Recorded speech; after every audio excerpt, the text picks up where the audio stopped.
Mana Bun videonya? Hah? Pengen lihat dong videonya tadi. Katanya Dr. Richard menawarkan gadget paling mahal. buat si Ada. Mau lihat? Oh, oh.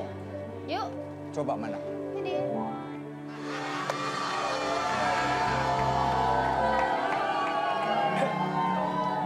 Itu boleh dijelaskan nggak videonya, Dok? Yang terjadi saat itu apa sebenarnya? Pada waktu itu saya nanya dengan Mas Jindannya. Mas Jindannya itu apa? Dukun, dia bilang kan. Ya punya kemampuan apa? Dia bilang dia bisa ruqyah. Selain ruqyah bisa apa lagi? Dia bisa meramal katanya. Saya tanya ramalnya apa kan. Terakhir dia bilang dia itu profesinya anti tembak. Dia bilang seperti itu. Udah ditembak. Beneran nanti kalau tiba-tiba metong gimana? Nah itu. Contohnya ini apa? Kan aku nggak Ilmu mau. kebal gitu Iya ya? kan, ya, dia nggak ngomong punya ilmu kebal, tapi kan dia bilang dia anti tembak. Dia bilang kalau misalnya anti tembak, dia bilang mana jarum pentol, mana jarum pentol. Dia bilang saya kasih jarum pentol. Jarum pentol kan ya kecil ya. Katanya. Kalau misalnya jarum suntik ya gimana? Aboket saya bilang jarum infus kan aboket kan. Terus dia diem dia lihat aboket tuh dia bilang kalau misalnya ditusuk nggak tembus, dokter mau kasih apa? Dia bilang seperti itu. Kan dia yang nantangin saya. Terus dalam hati saya, ya udahlah aku sekalian juga pengen belajar ya, siapa tahu memang ada orang kebal di bumi ini kan. Makanya mau kasih iPhone. Tawarin. Terus Iya. yang terjadi bisa tuh? Hah? Memang kebal atau enggak? Pengacaranya dulu bilang, pengacaranya bilang iPhone ya iPhone, boleh iPhone saya bilang kan. iPhone berapa? Saya bilang sebut, terserah saya bilang ya. iPhone apa aja boleh saya bilang, kalau memang nggak tembus saya bilang kan. Nggak berani tapi. Hah? Kan tadi dia bilang, ini beda lagi dia bilang. Bentar deh, mungkin maksudnya dia anti tembak itu, kalau ditembak tuh nggak pernah diterima. Mas, jangan-jangan nih ya. Tembak cewek ya? Rupiah, handphone mahal, oh. gadget dan sebagainya. Jangan-jangan cuma bikin apa? Dokter ini terkenal, bikin sensasi, gimmick-gimmick. Jangan-jangan cuma gitu aja. Wah, julid banget Biar Mas nanti Adam ini ya. pasiennya, lah. Tapi Biar Pak, nanti hati-hati loh. biar pasiennya nanti tambah banyak lah. Siapa tahu kan? Iya, soalnya kan Tahu Mas Adam, siapa? Kan Pak Dokter ini kan dokter kulit, ngapain ngurusin masalah dukun ya? Ya siapa tahu siapa? Lama-lama ini 11-12 deh. Dok, banyak yang bilang begitu di luar sana. Ngapain sih Dokter Richard ngurusin yang begini-begini? Emang cuma bikin dokter viral supaya semakin terkenal kah?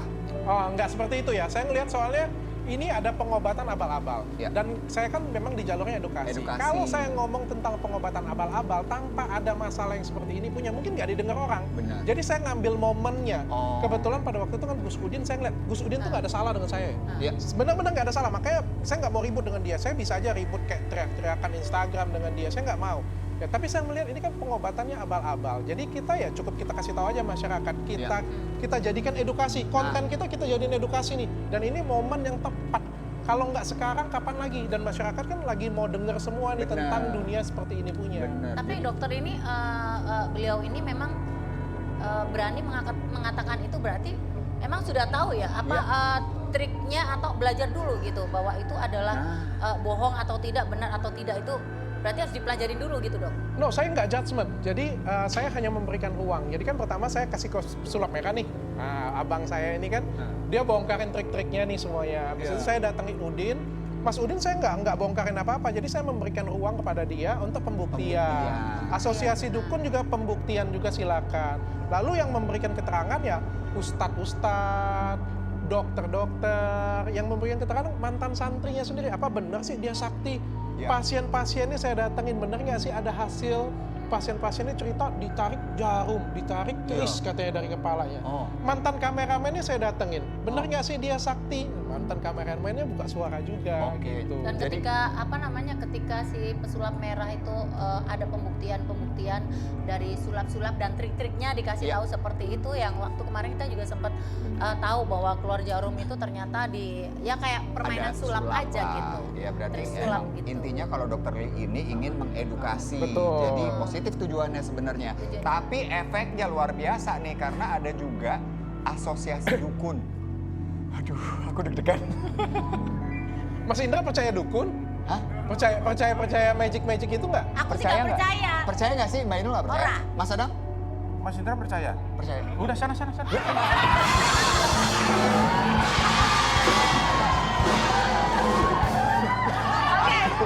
Aku dulu. Biar lebih afdol, pertanyaannya lebih enak lagi. Kita lihat VT-nya nih. Yuk. Ada apa VT-nya ini, kita lihat yuk. Oh, ada artikel. Ada artikel nih. Dr. Richard Lee resmi dipolisikan oleh Persatuan Dukun. Wow. Diduga hina kesenian debus dan ilmu al-hikmah. Apa ada kebenaran dari statement tersebut? Enggak ada sih, saya kan sayembara. Justru kan saya memberikan hadiah kalau Iya. misalnya memang ya ada yang seperti itu kan buat saya takjub ya artinya ya. Ada yang seperti itu punya. Jadi ya saya memberikan hadiah seperti itu. Apresiasi. Ya, yang dilaporin oleh Asosiasi Dukun kan karena video yang tadi viral tuh yang nggak ditusuk jarum Ya. katanya itu kan mencoreng nama baik beliau katanya. Kan lucu. Kalau benar bisa tembus dapat iPhone. Kalau nggak tembus dapat LP saya. Tapi kalau misalnya Tapi ketika- seperti tadi itu Nggak adil ya? Ilmu kebal atau apa belum bisa dibuktikan ya. Iya. Tapi kalau ilmu bisa menghilang, aku bisa buktikan. Nah, Mas. coba nih Mas Adam akan buktikan. Tapi lihat waktunya dulu. Kenapa gitu? Ya kalau misalnya Inul lagi tidur, aku bisa menghilang. Itu kebiasaan buruk loh Mas. Suka kabur ya Anda Tapi ya. kan Menghilang. Oh, Bener, jadi menghilang. selama ini kalau aku tidur kamu nggak ada yang hilang kemana tuh?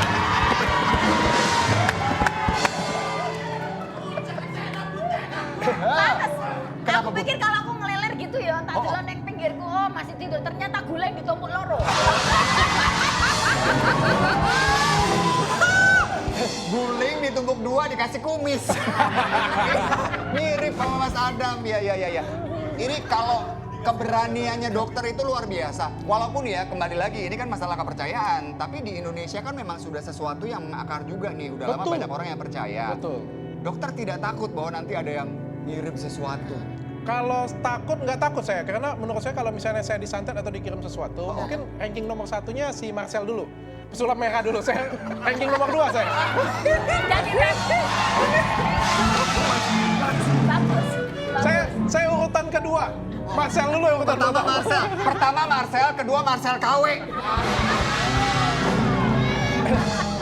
Jadi nanti kalau Marcel sudah ada apa-apa, saya baru ketakutan.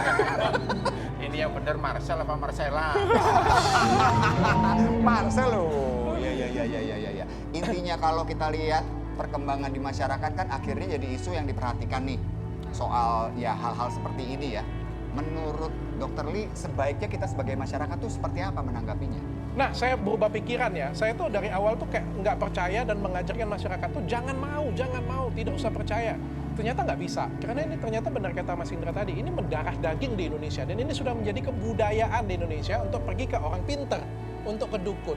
So, menurut saya kesimpulan dari sekian banyak podcast yang saya jalanin adalah nggak apa-apa mau pergi ke dukun, ke orang pintar, it's okay, asal jangan mau dipermainkan. Contoh nih ya, ketika Masnya datang ke saya, kurang hoki nih, kurang beruntung nih, saya kasih sesuatu, tapi bayarnya cuma 100.000. Terus setelah itu Mas Indra jadi lebih percaya diri. Ya silakan aja. Tapi jangan mau kita dipermainkan, dikasih sesuatu 25 juta. Atau misalnya dipindahin ke jin, kita percaya dan kita tidak mau berobat ke medis. Nah, itu salah. Tapi kalau misalnya kita berobat ke medis, terus pengen tambahan nih, tambahan kekuatan nih, katanya ini pinter nih. Ya silakan aja sih menurut saya. Pilihan pribadi masing-masing. Betul. Nih Asal siapa jangan nih ibu-ibu yang biasa ke dukun nih? Ayo, ada nggak? Coba kita tanya, siapa ibu-ibu yang pernah pengalamannya seperti apa? Coba, Kak Anis. Beneran, Ibu? Bagaimana ceritanya? Kenapa ke dukun? Jadi kayak gini ceritanya tuh. Oh, Ceritanya tuh banyak yang sirik. banyak yang sirik. Iya. Terus? Ya, saya kan banyak yang suka. Terus ke dukun tuh ya? Saya tuh banyak yang suka. Terus tuh ada perempuan tuh sirik sama aku. Oh. Terus akunya tuh jampi-jampi di. Kok tahu? Udah, lain kali jangan ke dukun. Yang ke aku aja.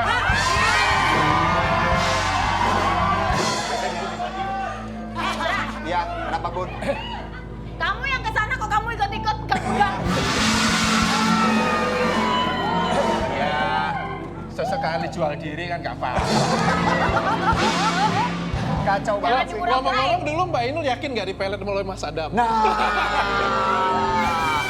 Peletnya ada di kumisnya jangan-jangan. Ternyata dokter ini bisa pintar memutar balikan fakta. maksudnya Mas? Maksudnya yang melet tuh siapa? Ya Inul lah.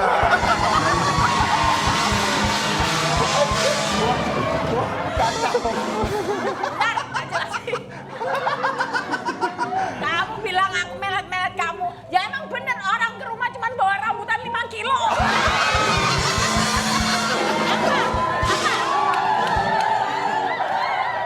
Ini buktinya. Kamu jangan ingkar. Waktu aku malam minggu ke rumahmu, kamu gini. Melet. Maksudnya Bunda Inul melet Mas Adam tuh kalau Mas Adam datang Bunda. Ya. Kalau itu benar. Kalau itu benar. Kirain melet apa? Oh, bukan pelet-pelet kirim-kirim aji-ajian, bukan. Dia nggak sadar aku melet-melet gitu. Kenapa?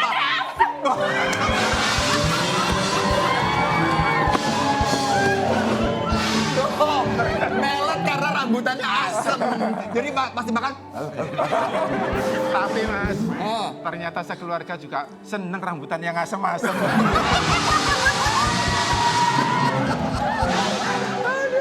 Enggak lah, kalau Bunda Inul sama Mas Adam tuh peletnya adalah benar-benar cinta dan kasih sayang. Makanya bertahan selama berapa lama, Mas? 26 tahun. Udah, Ben. Kalau ngomongin 26 tahun, lu jangan ikut ke Tenabu ya. Basi. Basi, oke. Basi emang. Kita kembali ngobrol nih, Dok, ya. Dok, pernah nggak ngobrol sama pesulap merah, terus sejak sama-sama disomasi sama Mbak Dukun? Nah, Ngobrol. Kemarin aja sampai tempat Ngobrol. chattingan, teleponan juga kemarin. itu motor strategi atau gimana tuh? Enggak itu saya teh. barangkali. Ngobrol aja, saling berbagi, saling ketawain bareng sebenarnya. Oh, Barangkali mau tahu langkah selanjutnya ke depan setelah disomasi gitu, ada Ya kita tunggu apa, aja sih. apa yang mau dibahas gitu. Kita tunggu aja sih. Soalnya kita juga bingung deliknya yang mana ya. Aku juga bingung sih. Kayak tadi saya bilang ya, kalau bisa dibukti, kalau dia bisa buktiin dia dapat iPhone dari saya. Kalau nggak bisa dibuktiin, masa dapat LP sayanya? Itu deliknya dari mana? Saya juga bingung.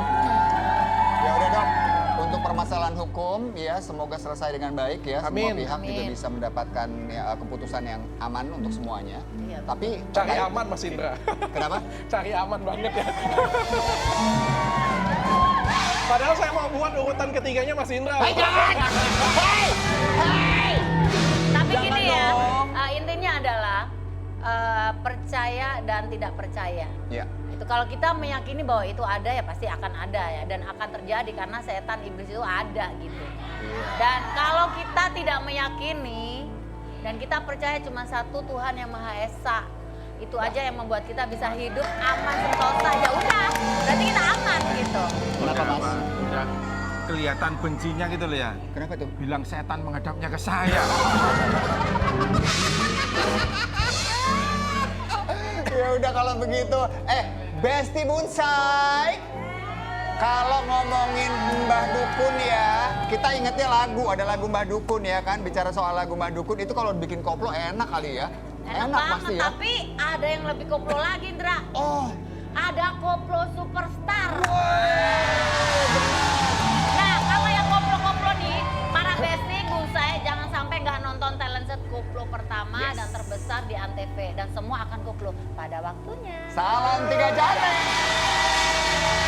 Kita akan kembali lagi tetap di Rumah Idaman. Kayaknya Ibu Tini. Terima kasih udah mampir di Rumah Idaman, Bu. Ini Bu Tini luar biasa sekali loh dengan segala keterbatasan penglihatannya ini bisa menjadi penjaga owa Jawa di hutan Lengkong. Ini mohon izin Bu, barangkali berkenan untuk menceritakan sampai Ibu Tini bertahan selama 8 tahun untuk bisa berteman dengan para owa-owa nih. Pertama kali saya masuk hutan dan jadi bukan inisiatif saya karena waktu itu ada mahasiswi dari Belanda yang kebetulan lagi bikin skripsi dan saat ini beliau masih ada di sini bertugas di PPSC. Masih sampai sekarang. Dia masih ada. Katanya sih dengarnya dia menikah sama orang sini, dokter hewan.